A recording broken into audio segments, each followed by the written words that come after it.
vamos a sumergirnos en la figura de Aleister Crowley y en ese texto tan controvertido que, según él, le fue entregado por una inteligencia superior.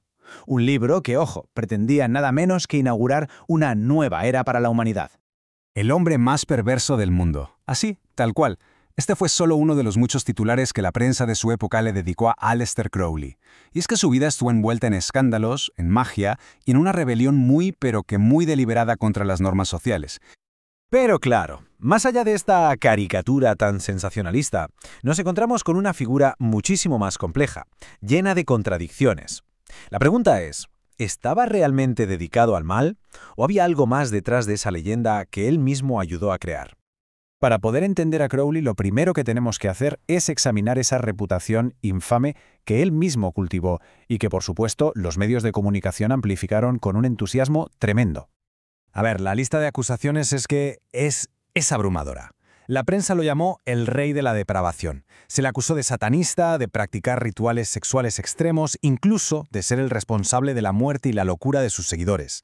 Además, era un conocido consumidor de drogas, y por si fuera poco, el apodo que lo persiguió toda su vida, la Bestia 666, resulta que se lo puso su propia madre. Casi nada. Pero como siempre, esa es solo una cara de la moneda. Si miramos un poco más de cerca, esa leyenda del monstruo empieza a desmoronarse y nos revela a un hombre definido sobre todo por la rebelión.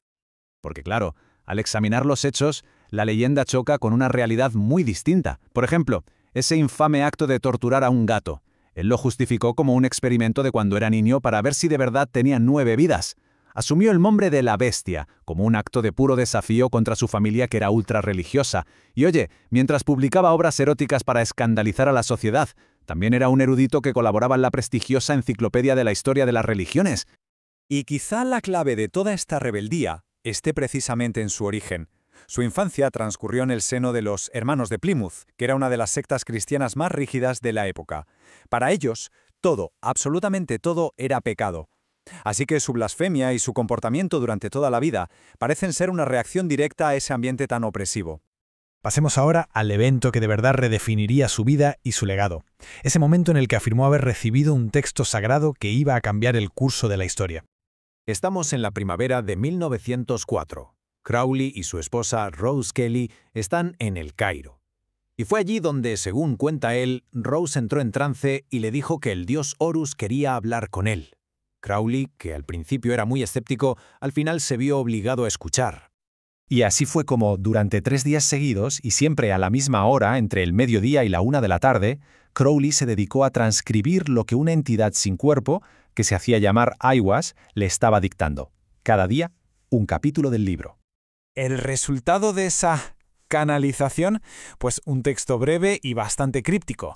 Liber AL Bellegis, aunque es más conocido como el Libro de la Ley. Según Crowley, este no era su libro, sino el Evangelio de una nueva era. Este libro lo que hace es proclamar el amanecer de una nueva filosofía o religión que se conoce como telema. Y su ley principal es, como poco, controvertida. El núcleo de esta nueva ley es la palabra telema. Viene del griego y su significado es simplemente voluntad. Y es sobre este concepto, precisamente, sobre el que gira toda la filosofía del libro. Esta es la máxima central, la más famosa del libro. Haz tu voluntad, será toda la ley.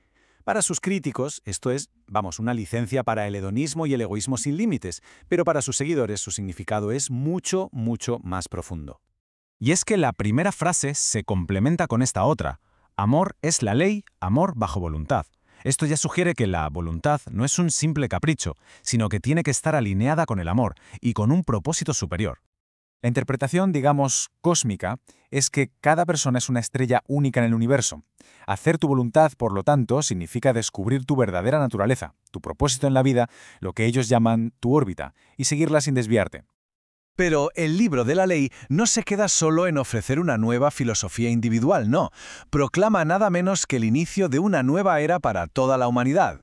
El libro argumenta que la historia espiritual de la humanidad se divide en grandes periodos, a los que llama eones. Y según esta visión, en 1904 terminó el eón de Osiris, la era del padre, y comenzó el eón de Horus, la era del niño.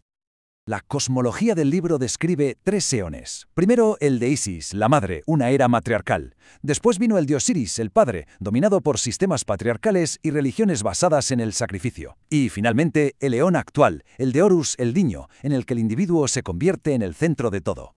El que rige esta nueva era es Horus, el dios con cabeza de halcón que simboliza al individuo soberano, a ese individuo consciente de su propia divinidad y de su verdadero camino, de su verdadera voluntad. Y ojo, porque el texto describe las características de esta nueva era de una forma que, vista hoy en día, resulta bastante inquietante. Habla de la decadencia del sentido del pecado, un enfoque radical en el individuo y el surgimiento de lo que llama cultos infantiles, citando explícitamente el comunismo y el fascismo, ideologías que definieron el siglo XX. Todo esto mezclado con una confianza un poco ingenua en el progreso y a la vez un miedo profundo a la catástrofe. Y aquí es donde queda la pregunta en el aire. ¿Es el libro de la ley un texto sagrado que de verdad anuncia una nueva etapa de libertad para la humanidad? ¿O es simplemente la justificación filosófica de un hombre que quería vivir sin reglas? Ha pasado más de un siglo y el mensaje sigue siendo tan enigmático y provocador como la propia figura que lo transmitió al mundo.